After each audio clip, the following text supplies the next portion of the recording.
Big consoles are all the rage, and Australia is getting there, but if you want anything over 26 foot, you're going to have to go American. This is the Boston Whaler 420 Outrage.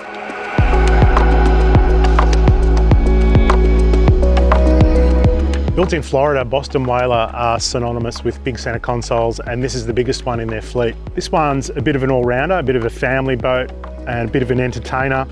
It's more than 13 metres in length with a generous beam of nearly 4 metres, which of course suits its family-friendly applications, but that huge beam works against it when travelling at speed. It does pound a little bit. If you wanted a better offshore sea boat, you'd probably go a Regulator 41, which is a little bit narrower, a little bit lighter, and 24-degree dead rise against 22-degree dead rise on the Whaler. But with a greedy beam, it does pack a lot into it. Another thing that makes this boat pretty special is the gyro. This is a quick gyro built in Italy. Along for the ride today is PG from a company called Gyro. Gyro represent 28 Italian suppliers, so we specialise in importing Italian fittings for boat manufacturers.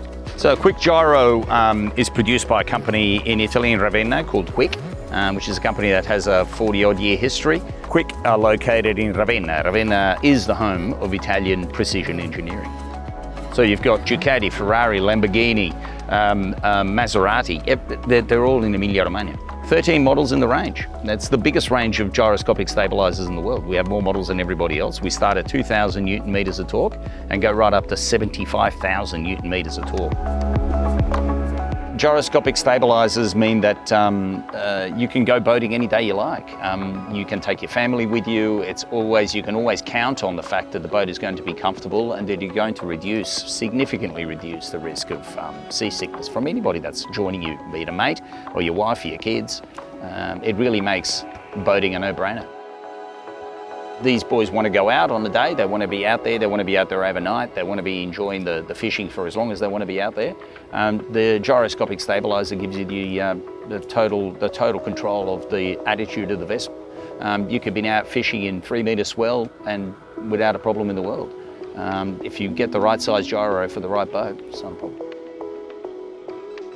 At the helm here, there's 3 big dog captain chairs. The port and starboard turn 180 degrees, so you can face backwards, watch the spread. We've got 3 Raymarine 16-inch screens on the dash. One thing the Yanks do really well is live bait tanks, except the seal is peeling off this one. This one's 91 litres, and what I like about them is they're rounded on the edges and they're painted blue, so that's to reduce the shock effect on bait. So it's a bit of a jacuzzi in there for your bait. There's 1.8 metre long subfloor fish boxes with overboard drains. They can be converted to fridge and freezers if required.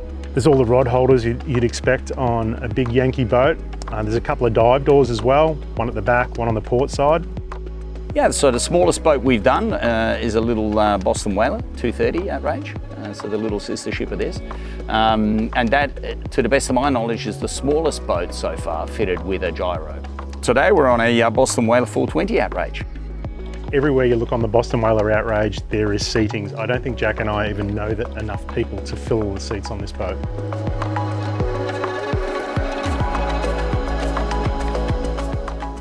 There's bow riders, and then there's the 420 Outrage. This is probably as good as bow riders get.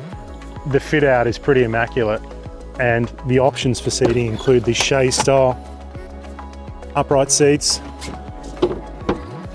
There's a few more seats than the 445.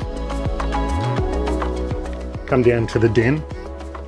So Gutsy would love this place, particularly because there's a microwave.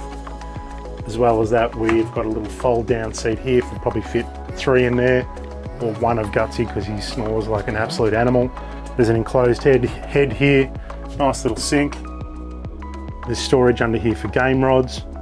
So the gyro is a very simple principle. It's imagine a bicycle wheel that weighs whatever number of kilos, depending on the different models, that spins vertically like a bicycle tire.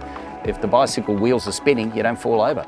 So what our vertically spinning mass does is it uses simple centrifugal force. So as physics teaches you, as the mass spins vertically, and as the boat starts to rock, it generates anti-roll torque, which presses down on whichever side is trying to lift and heel the boat over and keeps the boat straight. Yeah, so I mean, depending on the size of gyro and depending on the size of the vessel, if you imagine the gyro is you trying to arm wrestle. Now, if you have a big gyro in a little boat, you're arm wrestling a kid.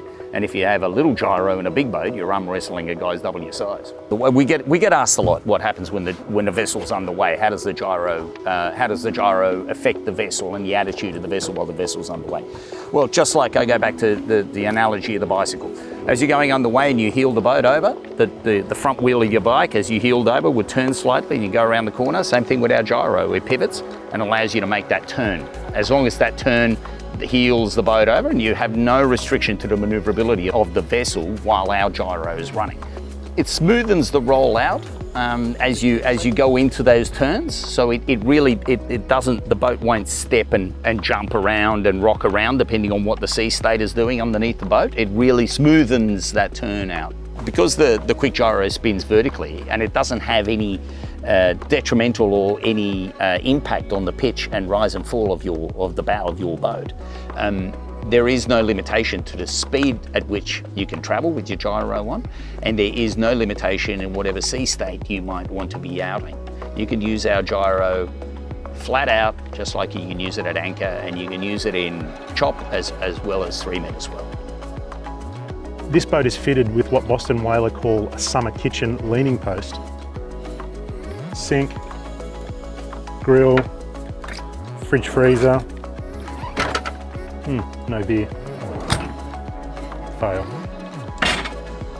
Down here there's a really generous cockpit. There's about 55 square feet of open fishing space here. There are over 70 centimetres of internal gunwale height here, so it feels like an incredibly safe boat. She carries 2,200 litres of fuel, so you are going to need all these mates on your seats to help chip in. The gyro used on this vessel is an X16. It generates about 16,000 Newton meters of anti-roll torque, but the footprint is only 590 mil square. It's a tiny little box compared to our competitor models. Yeah, well, I think we went out to South Head earlier, and you had your 26. I think it was pretty plain to see that there was a bit of a difference in performance between the two vessels with the gyro on. Compared to any other gyro on the market, the quick gyro is 30% smaller across the different anti-roll torque sizes, and you're not cutting holes in the bottom of your boat to get water cooling. You don't have pumps, you don't have anodes, you don't have a series of very expensive servicing requirements on a yearly basis. The machine is very compact, it's very simple to install, it's very simple to maintain, it gives you full control, it gives you standby mode at the touch of a button, all the bits and pieces, it just makes it easy.